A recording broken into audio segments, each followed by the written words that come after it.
Assalamualaikum warahmatullahi wabarakatuh. Apa kabar anak-anak semuanya? Semoga kalian baik-baik saja. Kali ini kita akan membahas tentang toharoh atau bersuci. Oleh karena itu, simak baik-baik video ini sampai selesai.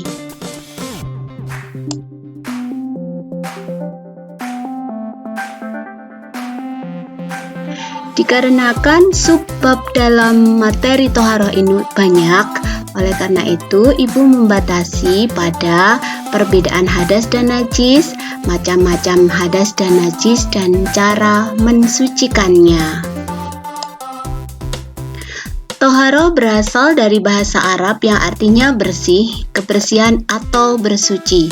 Menurut istilah adalah membersihkan diri, pakaian, tempat, dan benda-benda lain dari najis dan hadas, menurut cara-cara yang ditentukan oleh syariat Islam. Apa artinya bersuci bagi kita umat Islam? Yang pertama adalah syarat sah ibadah, seperti hadis riwayat Abu Daud, Tirmizi, dan Ibnu Majah.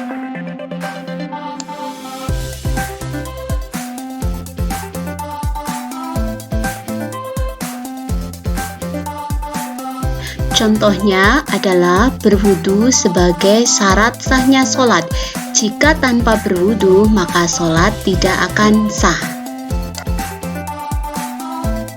Arti penting yang kedua adalah disayang oleh Allah, seperti Quran Surat Al-Baqarah 222. A'udzu billahi minasyaitonir rajim. Innallaha yuhibbut tawwabina wa yuhibbul mutatahhirin. Sesungguhnya Allah mencintai orang-orang yang taubat dan orang-orang yang bertoharoh atau membersihkan diri.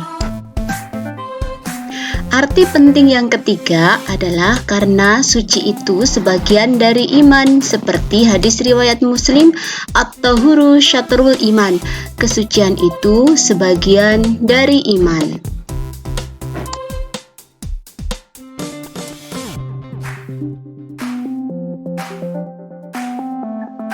Mari kita lihat diagram toharoh yang akan ditampilkan dalam video kali ini,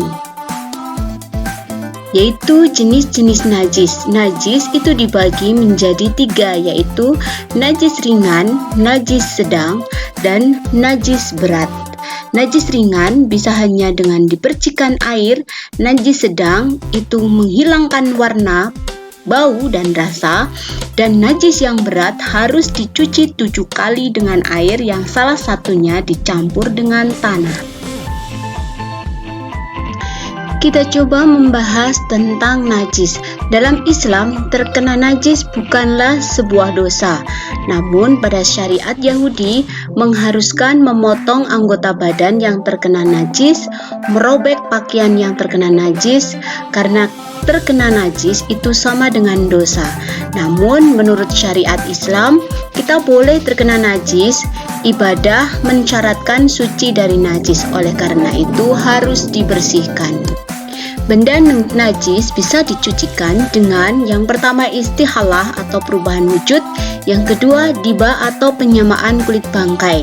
Sedangkan benda suci yang terkena najis bisa disucikan dengan cara pencucian, penyiraman, pengeringan atau samak kulit, pengerikan, dan dikesetkan ke tanah.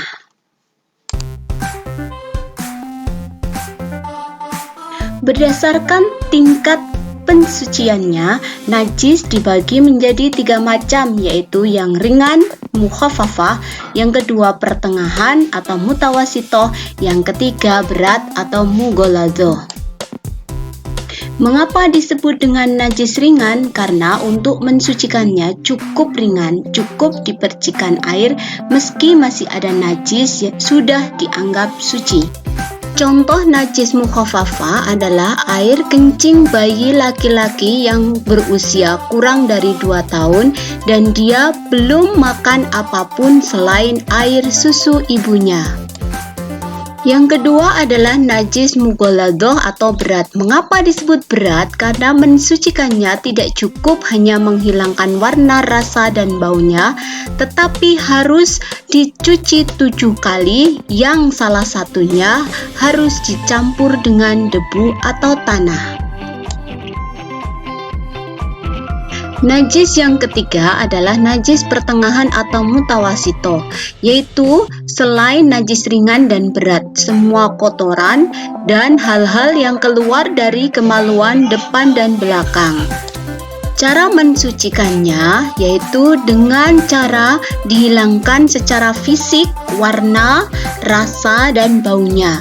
Boleh dengan cara mencuci, menyiram, menambahkan air, menyamak kulit, pengerikan, pengelapan, dan digesetkan ke tanah. Itu semua tadi adalah jenis-jenis najis dan cara mensucikannya. Sekarang, mari kita lihat ke hadas. Hadas dibagi menjadi dua macam, yaitu hadas kecil dan hadas besar. Hadas kecil bisa disucikan dengan berwudu, sedangkan hadas besar disucikan dengan mandi besar. Mandi besar ya anak-anak, bukan mandi bebek.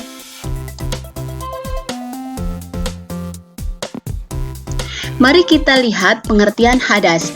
Hadas adalah keluarnya sesuatu benda dari kubul dan dubur. Untuk menghilangkan hadas seseorang, haruslah dengan berwudu jika berubah hadas kecil dan dengan mandi besar jika berhadas besar.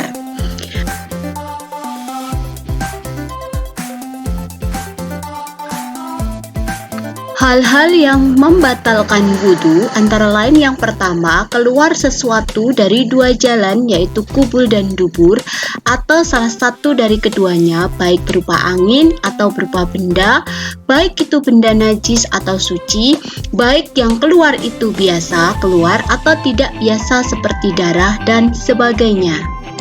Yang membatalkan wudhu yang kedua yaitu hilang akal sebab gila, mabuk, tidur, kecuali tidurnya dalam keadaan duduk tetapi yang tertutup pintu keluarnya angin atau kentut. Yang ketiga, bersentuhan kulit antara laki-laki dan perempuan sama-sama dewasa yang bukan muhrim dan tanpa penghalang sesuatu pun. Yang keempat adalah menyentuh kubul atau dubur dengan tangan baik sengaja maupun tidak sengaja, baik anak kecil maupun dewasa, baik milik sendiri maupun milik orang lain. Sedangkan hadas besar macamnya yang pertama haid, 2 nifas, 3 wiladah, 4 jima, 5 keluar mani bagi laki-laki, baik disengaja maupun tidak. Oke anak-anak, itu semua tadi pembahasan baik tentang najis maupun hadas dan cara mensucikannya. Tugas anak-anak semuanya untuk dikerjakan di rumah, yaitu yang pertama adalah carilah perbedaan hadas dan najis. Yang kedua, sebutkan contoh-contoh hadas dan najis beserta cara mensucikannya. Yang ketiga, apakah hikmah toharoh dalam kehidupan kita? Jelaskan sesuai dengan pemikiran kalian masing-masing, disertai alasannya. Terima kasih, semoga bermanfaat. Ibu akhiri, wassalamualaikum warahmatullahi wabarakatuh.